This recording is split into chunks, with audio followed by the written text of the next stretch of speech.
तर नमस्कार मित्रांनो, रेबल स्टार फार्म मध्ये सर्वांचं स्वागत आहे. तर बघू शकता की संपूर्ण बिल्डर्स बाबूळ आता बघा सध्याला म्हणजे 10-15 दिवस झालं पावसाळा सुरू झालेला आहे. कारण अवकाळी पाऊस तर एक पण पडलेला नव्हता. फक्त आता बघू शकता 10-15 दिवसाच्या पावसामध्ये किती जबरदस्त सुबाबूळ आलेली आहे. आज संपूर्ण जी आहे ही आहे बिल्डर सुबाबूळ. हे बघा संकरित सुबाबूळ आहे, जबरदस्त रिझल्ट सुद्धा आहे त्या सुबाबूळचे. आणि दुसरी गोष्ट म्हणजे तुम्हाला सांगतो, इकडे बघू शकता 4G बुलेट नेपियर इतकं फास्ट वाढतं, एकदम फास्ट वाढत असते हे. आणि बघू शकता हे संपूर्ण सरी आता बघा किती जबरदस्त आणि किती उंच गेलेला आहे 4G बुलेट नेपियर. म्हणजे परसाच्या वरी गेलेला आहे 4G बुलेट नेपियर. आतमध्ये बघू शकताय आणि फुटवे वगैरे बघू शकताय. तर अशा पद्धतीचा जर चारा जर शेळीपालनामध्ये जर वापरला तर मग जबरदस्त रिझल्ट भेटणार. मला एकच प्रश्न विचारायचे सर्वांना की हा जो चारा जो आहे हा चारा तुम्हाला उन्हाळ्यात भेटतोय का? उन्हाळ्यात हा इतका चारा भेटतच नाही. फक्त पावसाच्या जोरावरती बघा कसली जबरदस्त सुबाबूळ आलेली आहे.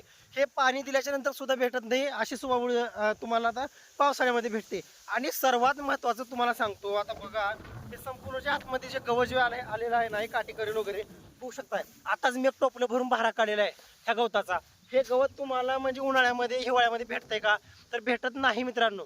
मग अशा जर जबरदस्त जर वैरणी जर तुम्हाला जर भेटत असल्या तर पावसाळ्यामध्ये भेट जर असल्या तर तरी सुद्धा जर तुमचं जर शेळीपालन जर चुकीच्या दिशेने जात असेल, जनावर जर खराब जर होत असतील तर याच्यामध्ये 100% तुमची चूक आहे मित्रांनो.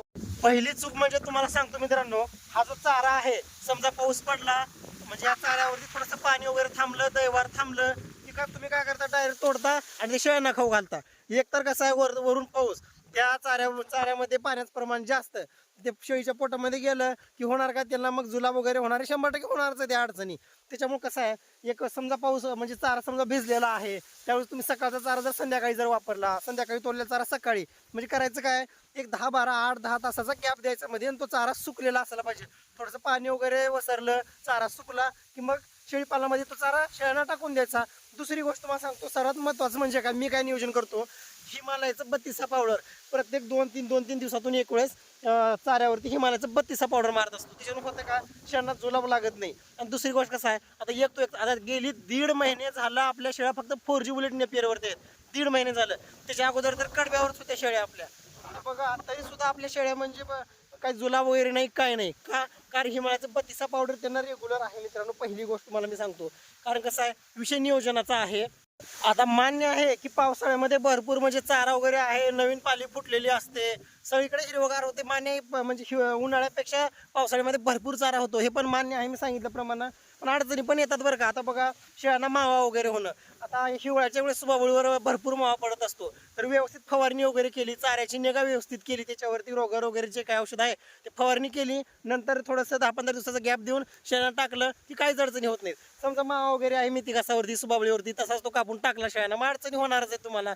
विषय नियोजनाचा आहे मित्रांनो. तुम्ही चारा कसा म्हणजे फक्त युरिया खत जास्त वापरता, कधी लेंडी खत असो, गांडूळ खत, शेणखत कधी टाकले न टाकले, हे सुद्धा तितकंच महत्त्वाचं आहे बंदिस्त शेळीपालन सुरळीतपणे चालण्यासाठी. कारण जो शेळीपालक लहान लहान बारकाव्याकडे लक्ष देत असतो त्याचंच बंदिस्त शेळीपालन सक्सेस आहे मित्रांनो. कधी पण लक्षात असू द्या, कुठंही जाऊन बघा तुम्ही, कुठंही जाऊन, म्हणजे ह्या गोष्टी अत्यंत महत्त्वाच्या आहेत. बघा काही काही शेळीपालक असे आहेत की त्यांच्याकडे भरपूर चारे आहेत हो, तरी सुद्धा त्यांचं शेळीपालन व्यवस्थित चालत नाही. आणि आता बघा आपल्याकडे काय फक्त 4G बुलेट नेपियर, पण तरी सुद्धा आपले शेळीपालक शेळ्या व्यवस्थित आहेत.